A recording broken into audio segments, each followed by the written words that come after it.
Okay, let's unpack this. Imagine this. A national airline, right? But until like very recently, it didn't own a single plane. Yeah, it sounds pretty surprising, doesn't it? It really does, especially when, according to the material we're looking at today, past leaders in that same country apparently had their own private jets. Exactly. What's being described here is the situation in Burkina Faso.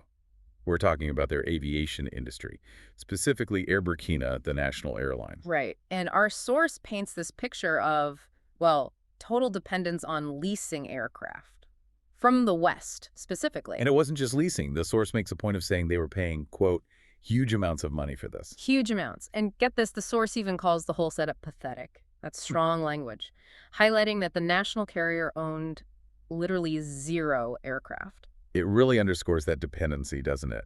That contrast the source sets up is quite striking. It is. The airline's renting everything expensively. Well, yeah, previous presidents had personal planes. It definitely makes you think about what that kind of external reliance means for a country's own industry. So, okay, that was the before. Now here's the big shift, the development described in the source. Under President Traore, something major just happened. Yeah, a powerful aircraft, as the source puts it, has just been launched. And crucially, for the very first time, this plane is actually owned by Air Burkina. hmm And according to the material, this isn't just, adding a plane. It's framed as something that, and I'm quoting again, promises to completely change the game. Change the game. That's a big claim for one plane. It is. But it signals a clear break, doesn't it? A move away from that complete reliance on expensive Western leases towards, well, national ownership. Absolutely.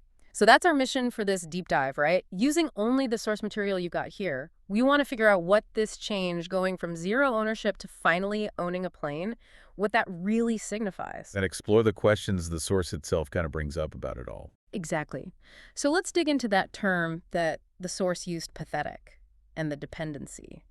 Why frame it like that? Well, beyond just the cost, which was highlighted as huge, the source seems to imply it's about, a lack of national control over a really strategic asset. Okay, that makes sense. If you're renting your entire fleet. You're vulnerable, right? Yeah. You're sending vast sums of money out of the country, money that isn't building any long-term value or national capacity at home. Right. It's not just about having planes. It's about who controls them, where the money flows. Precisely. Okay, so now let's flip to the change. The source calls this first owned plane powerful and a game changer. What's behind that, according to the source? How does one plane change the whole game? Well, the source presents it mainly as a really big symbolic step and a strategic one. It's about breaking away from that dependency we talked about. So owning it is the key. Owning the asset, yeah, Yeah. even just one plane to start. It's presented as this fundamental shift towards building up their own, indigenous capacity. And keeping capital in the country, instead of it constantly flowing out for those leasing fees. Exactly. It's framed as a step towards self-sufficiency in a pretty critical sector.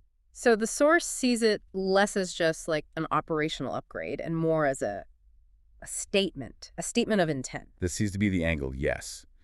But, importantly, the source doesn't just leave it there. It also points out that this raises questions. Right. Like, how exactly is one aircraft, even a powerful one, going to reshape an entire national aviation industry? That seems like a leap. It does. And also, what's the reaction going to be from, those Western companies or entities that previously held the leverage through all those leasing deals? Yeah, good point. Does the source touch on that potential reaction? It doesn't detail it, but it implicitly raises it.